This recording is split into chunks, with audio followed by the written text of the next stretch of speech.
Auzubillahiminash-shaytanir-rajim. Bismillahir-rahmanir-rahim. Assalamu alaikum, dear students. Let's start today's lecture, that is about the ionization potential, electron affinity, and electronegativity. As you all know, we're doing the fourth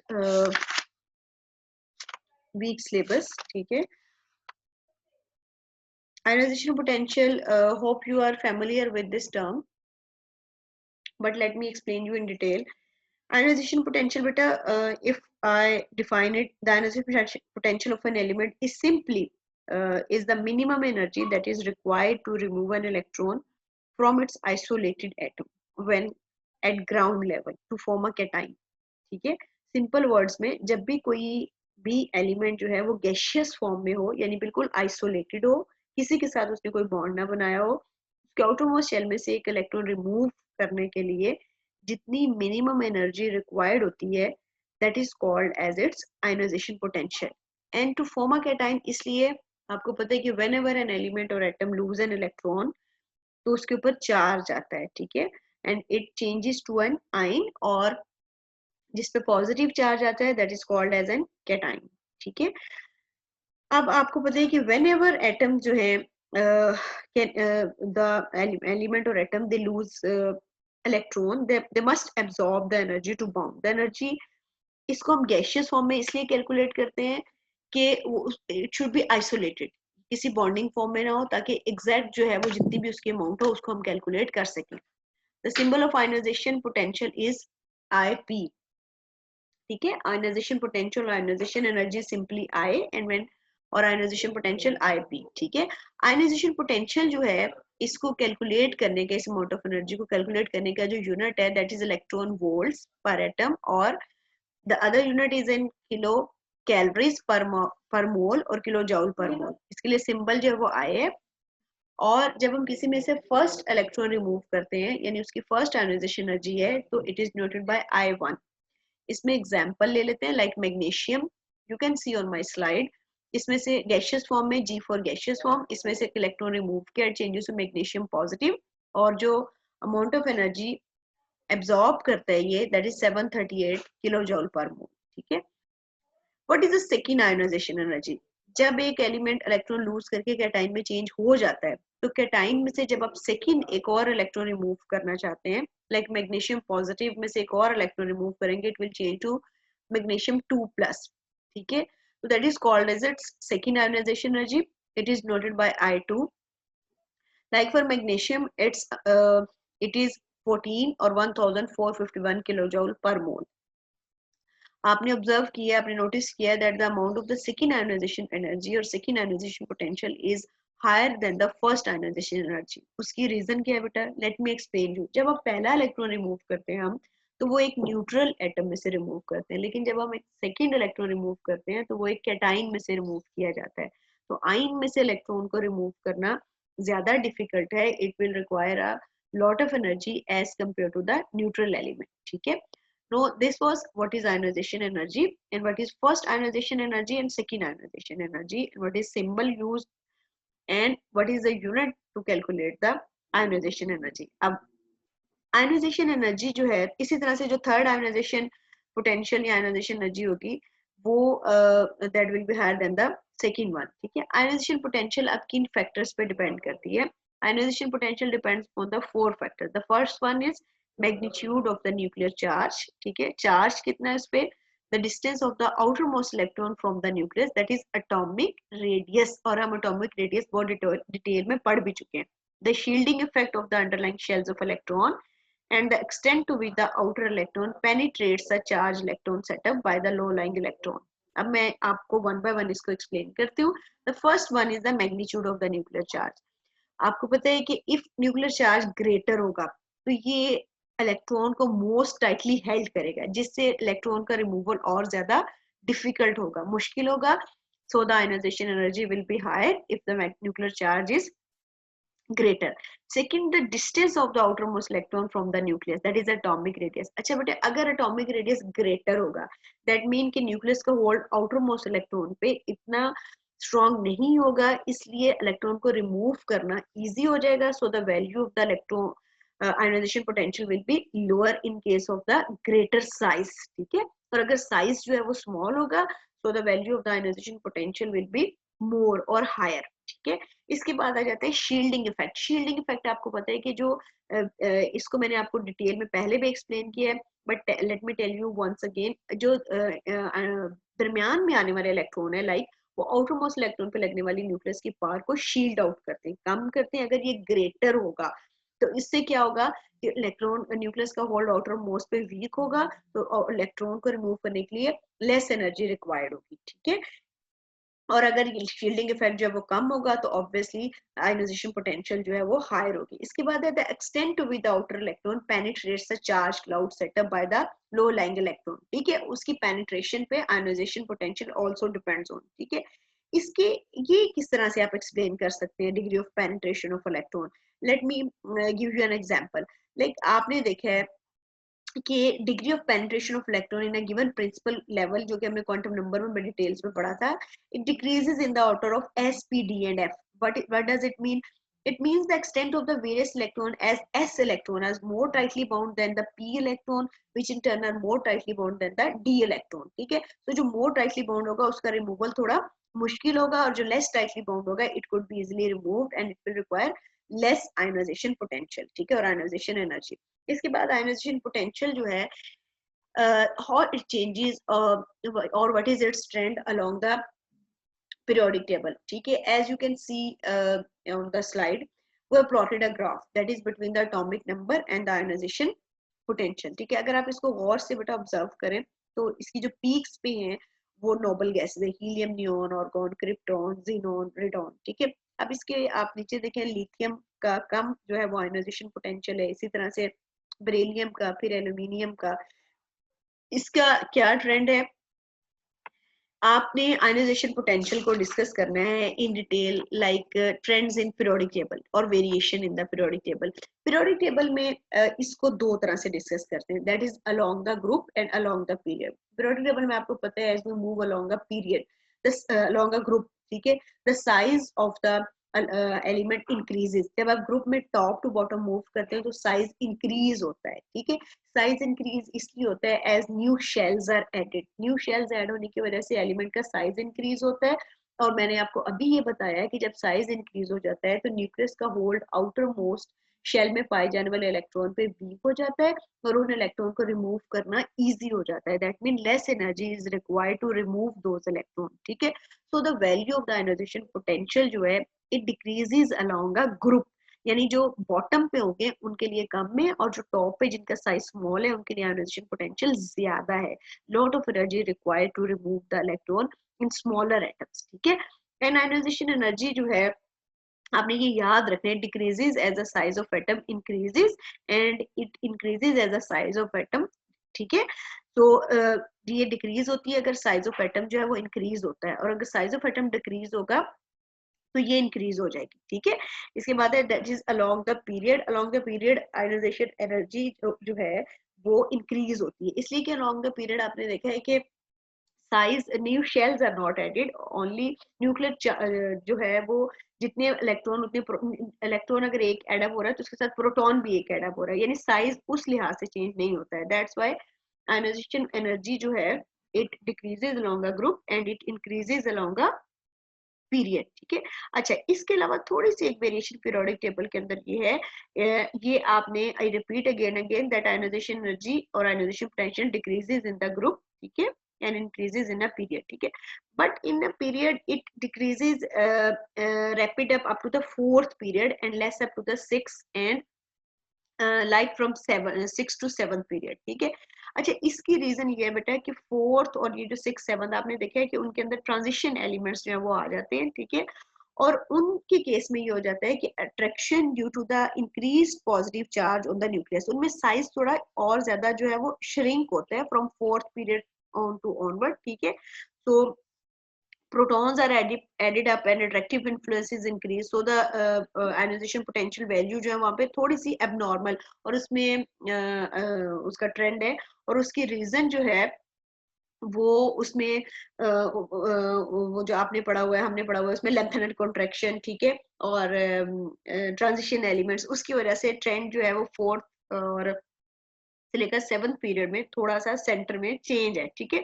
so the lower energy potential value जो है वो more metallic character is the element. ये आपने याद रखना है कि किसी भी एलिमेंट के अंदर अगर मेटेलिक करेक्टर जो है वो ज्यादा है तो आयनाइजेशन पोटेंशियल जो है वो उसकी कम है, ठीक है। So ionization potential increases from left to right and it decreases in the group, ठीक है। So this was the trend of the ionization potential in the periodic table, ठीक है।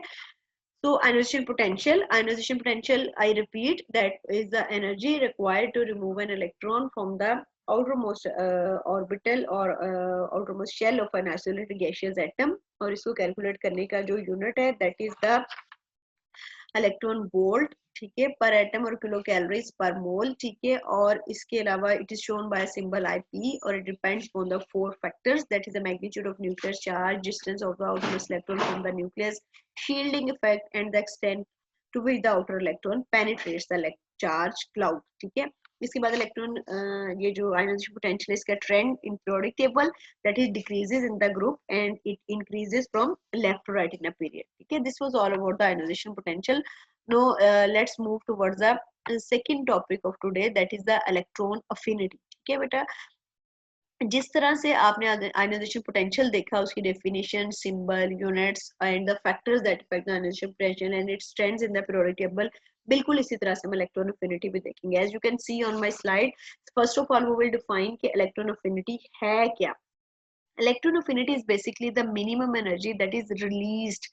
अच्छा बेटा, आपने देखा ना आयनाइजेशन पोटेंशियल के केस में वो एनर्जी थी दैट इज रिक्वायर्ड, यानी दैट मीन वो एब्जॉर्ब होती थी, और यहाँ पे ये रिलीज हो रही है when an electron is absorbed in the lowest energy state of an isolated atom to form an anion. और आयनाइजेशन पोटेंशियल के केस में क्या बना था, कैटाइन। यहाँ पे इलेक्ट्रॉन रिमूव नहीं हो रहा बल्कि इलेक्ट्रॉन एब्जॉर्ब हो रहा है। जब आप किसी भी एलिमेंट के अंदर इलेक्ट्रॉन ऐड करते हैं और एन एलिमेंट और atom gains an electron to change to anion, यानी उसके ऊपर नेगेटिव चार्ज आता है, इसके केस में एनर्जी रिलीज होगी, ठीक है। और how we can show it in the form of equation like chlorine है, when it will gain an electron it will change to chloride ion and 384 kilo joule जो है वो एनर्जी इसमें रिलीज होगी। और जब आप इसी तरह से ऑक्सीजन में कैड अप करें -142, और सेकंड पॉजिटिव क्यों है, I will let you know, ठीक है। अच्छा जी, इसके बाद जो है वो कहते हैं कि जब आप ऑब्वियसली एक एलिमेंट में इलेक्ट्रॉन ऐड अप कर रहे हैं तो एनर्जी जो है वो रिलीज अप हो रही है, लेकिन जब आप एक सेकंड इलेक्ट्रॉन जो है वो ऐड करेंगे देन एनर्जी इज एब्जॉर्ब्ड, ठीक है। यानी व्हेन इसको हम इस तरह से ले सकते हैं कि एक न्यूट्रल एटम या एलिमेंट की बजाय अगर आप एक यूनी नेगेटिव आयन यानी नेगेटिव आयन यानी कि एनाइन जिसके पास ऑलरेडी एक इलेक्ट्रॉन है उसमें एक और इलेक्ट्रॉन ऐड अप होगा तो एनर्जी एब्जॉर्ब होगी। उसकी रीजन ये है अब जो इनकमिंग इलेक्ट्रॉन होगा this is repelled by the negative ion, ठीक है। तो it will require a lots of energy, it is an endothermic process, ठीक है। आपने इस डिफरेंस को याद रखना है। वैसे इलेक्ट्रॉन अफिनिटी क्या है कि जब एक एलिमेंट या एटम में इलेक्ट्रॉन ऐड किया जाता है तो अमाउंट ऑफ एनर्जी जो रिलीज होती है that is called as electron affinity. It is also made in kilo joule, ठीक है। बट व्हेन जैसे आपने उसमें first ionization potential second ionization potential देखा है, इसमें जब एक एनाइन के अंदर सेकंड इलेक्ट्रॉन आप ऐड अप करते हैं तो एनर्जी रिलीज होने की बजाय एब्जॉर्ब होती है and it is shown by a positive sign, it is an endothermic process, ठीक है। सो यहाँ पे मैंने आपकी बुक में और स्लाइड में इसको करेक्ट भी कर दिया है। क्लोरीन जो है जब इसमें एक इलेक्ट्रॉन बेटा एड अप होता है क्लोराइड आयन में चेंज होता है तो फर्स्ट में ये एब्जॉर्ब नहीं बल्कि रिलीज होती है और it is shown by a negative sign, negative symbol, not by a positive one, ठीक है। ये कुछ एलिमेंट की इलेक्ट्रॉन एफिनिटी जो है वो गिवन है टेबल के अंदर जिसको आपने बहुत अच्छे से लर्न कर लेना है, ठीक है। अब ये है कि इलेक्ट्रॉन एफिनिटी का उसी तरह से क्या ट्रेंड है पीरियोडिक टेबल के अंदर, ऑलमोस्ट बेटा सेम है as of the ionization potential. Electron affinity increases with the increase in atomic number within a period and decreases with increasing atomic number within a group of the table. उसमें भी आपने देखा था कि ionization potential top to bottom decrease होती है और left to right जब हम पीरियोडिक टेबल मूव करते हैं तो इंक्रीज होती है। आपको बताइए बेटा top to bottom size increase होता है, जो बिल्कुल बॉटम पे एलिमेंट होते हैं उनका साइज बहुत बड़ा होता है, तो उनके केस में जब आप एक इलेक्ट्रॉन ऐड अप करते हैं तो उसमें जो है वो इलेक्ट्रॉन अफिनिटी जो है उसकी वैल्यू जो है वो डिक्रीज होती है। बट लेफ्ट टू राइट जब आप करते हैं तो इलेक्ट्रॉन अफिनिटी जब इंक्रीज होती है, लाइक आयनाइजेशन पोटेंशियल जो है, ठीक है। आयनाइजेशन पोटेंशियल, इलेक्ट्रॉन अफिनिटी जो है, it is denoted by the symbol EA, ठीक है। Again I repeat, it also increases with the increase in atomic number within a period and decreases with increasing atomic number within a group of the table. Left to right B atomic number तो increase होता है, but no new shells जो हैं वो उस तरह से add up नहीं होते, although transition element और lengthen and alternate के केस में add up होते हैं ज्यादा, but in case of the normal trend जो है वो top to bottom new shells add up होते हैं, that's why जो है वो decreases along a period and it increases within a group, ठीक है। it is noted by the EA, ठीक है, that is electron affinity, ठीक है। इसके अलावा आपने ये भी याद रखना है कि electron affinity जो है it also decreases from lighter to heavier elements in a group of the periodic table। जब आप light से heavier element की तरफ move करते हैं तो डिक्रीज होती है, यानी वही जो मैंने आपको बताया ट्रेंड टॉप टू बॉटम वाला, ठीक है। सो इलेक्ट्रॉन अफिनिटी का भी सेम ट्रेंड है as for the ionization potential, और this is the electron affinity और सम एलिमेंट्स, और आपने इसको आयनाइजेशन पोटेंशियल का है ये, I show you the electron affinity of some elements that is with the एक सेकंड बेटा, मैं आपको स्लाइड जो है वो इलेक्ट्रॉन अफिनिटी वाली, let me show you electron affinity of the common element. This is electron affinity, and yes, this is the second slide of the electron affinity, in which the electron affinity of the same elements has also been discussed, and the trend that I have discussed with you is also discussed in detail in this slide, okay? And the third one and the last topic of today is electronegativity. अच्छा, ये मैंने electronegativity electron affinity के साथ जो है वो इसलिए बेटा आपको पढ़ा रही हूँ कि आप इन दोनों को डिफरेंशिएट कर सको, that what is electron affinity एक सेपरेट टर्म है एंड इलेक्ट्रोनेगेटिविटी जो है that is a separate term. इसके साथ आपने कंफ्यूज नहीं करना। अच्छा, इलेक्ट्रॉन अफिनिटी तो ये है ना कि जब हम एक आइसोलेटेड गैसियस एटम में एक इलेक्ट्रॉन ऐड करते हैं तो उस दौरान जो अमाउंट ऑफ एनर्जी रिलीज होती है दैट इज इलेक्ट्रॉन अफिनिटी, और जब हम एक इलेक्ट्रॉन ऐड कर देते हैं और उस वो एक एनाइन में चेंज हो जाता है क्योंकि एक एक्स्ट्रा इलेक्ट्रॉन आने से उस पर नेगेटिव चार्ज आ जाता है। अब जब हम उसमें एक सेकेंड इलेक्ट्रॉन ऐड करते हैं तो आप एनर्जी रिलीज नहीं बल्कि एब्जॉर्ब होती है। इसके बाद एक टर्म हम और बहुत ज्यादा यूज करते हैं दैट इज इलेक्ट्रोनेगेटिविटी।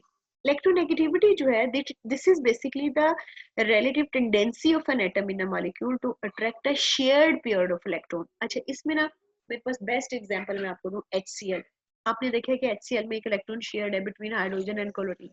वो जो इलेक्ट्रॉनिक पेयर शेयर किया है जिसमें से like you study in case of covalent bond, जिसमें से एक इलेक्ट्रॉन हाइड्रोजन की तरफ से और एक क्लोरीन की तरफ से, वो जो शेयर्ड पेयर ऑफ इलेक्ट्रॉन है ना बेटा, उसको हाइड्रोजन और क्लोरीन की अपनी तरफ अट्रैक्ट करने की एबिलिटी दोनों की डिफरेंट है। वो जो अपनी तरफ अट्रैक्ट करने की एबिलिटी है दैट इज इलेक्ट्रोनेगेटिविटी, और वो इलेक्ट्रोनेगेटिव एलिमेंट में ज्यादा होती है। ये इलेक्ट्रॉन अफिनिटी से डिफरेंट टर्म है। दिस इज बेसिकली किसी की भी इलेक्ट्रॉनिक शेयर्ड इलेक्ट्रॉनिक पेयर को अपनी तरफ अट्रैक्ट करने की, खींचने की जो सलाहियत है दैट इज इलेक्ट्रोनेगेटिविटी। अब जिस तरह से आपने आयनाइजेशन पोटेंशियल इलेक्ट्रोनेगेटिविटी में देखा कि दे डिपेंड्स ऑन सर्टेन फैक्टर्स, इसी तरह से electronegativity it also depends on atomic structure and number and nature of atoms tending to combine together। ये डिपेंड करती है कि जिनकी इलेक्ट्रोनेगेटिविटी को डिस्कस कर रहे हैं उनका एटॉमिक स्ट्रक्चर कैसा है और उनका नंबर और नेचर ऑफ एटम कैसा है, ठीक है। स्मॉल एटम्स जो होते हैं वो मोस्टली मोर इलेक्ट्रोनेगेटिव होते हैं as compared to the big atoms, ठीक है। इसलिए, और पहला ट्रेंड ये आपको वैसे भी हमने जब पीरियोडिक टेबल स्टडी किया था उसमें देखा था कि जो टॉप पे एलिमेंट्स होते हैं वो स्मॉल होते हैं, दे आर मोर इलेक्ट्रोनेगेटिव, और जो बिल्कुल बॉटम पे होते हैं they are bigger in size, they are more electropositive, they have more metallic character, ठीक है। और इलेक्ट्रोनेगेटिविटी जो है इसका पीरियोडिक टेबल में ट्रेंड ये है that it decreases along a group and it increases along a period, ठीक है। इसीलिए आपने देखा है कि जब हम along a period left to right move करते हैं तो seventh other trend is let me share other trend is the electronegativity जो है it atoms with the nearly filled shell of electron, they have higher electronegativity than those with less than half filled or scarcely filled। इसमें best example ये alkali metals. Alkali metal as you have seen they have scarcely filled shells and are least electronegative. वो they are metals, ठीक है, और metals वैसे भी electronegative नहीं, electropositive होते हैं, ठीक है. So the second thing that you will remember is the atoms with the filled shell of electron have higher electronegativity than those with the less half filled or scarcely filled elements. This was all about today's lecture. Hope you have understand. If you have any queries, any question, feel free to ask in your group. Up to now, Allah Hafiz.